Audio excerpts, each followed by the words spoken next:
Losing correctly is key. Losing is an inevitable part of trading. What happens to a lot of new traders is they look at losses as a negative.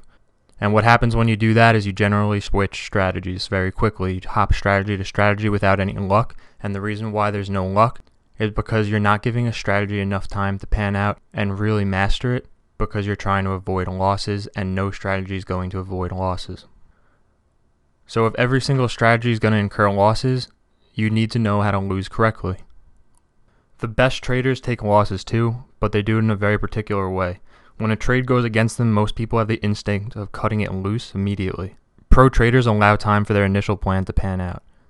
Now, we talked about this in the earlier videos. When you have a systematic approach, you have a plan. Part of your plan should be your exit in case the stock goes against you, and that's going to be your stop loss.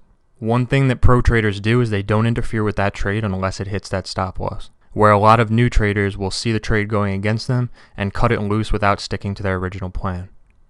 So it's very important to have a plan and stick to that plan. The less interaction that you have with that trade, most likely the better off that trade's going to be. The only thing you can do is react out of emotions. Moment by moment changes in a stock's direction is highly unpredictable. Short-term ticks are very, very hard to time, whereas long-term trends are much easier to define and follow. You also need to learn to accept what's uncomfortable for the time in order to achieve a much greater gain. Now, what do we mean by this?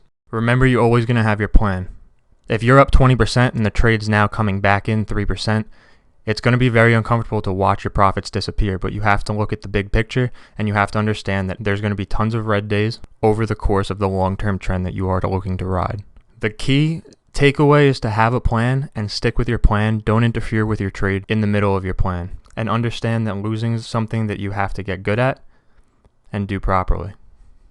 The less you interfere with your trades, the better they're going to be. More trading does not mean more profits. More involvement does not mean more profits, and we're going to cover that in the next video.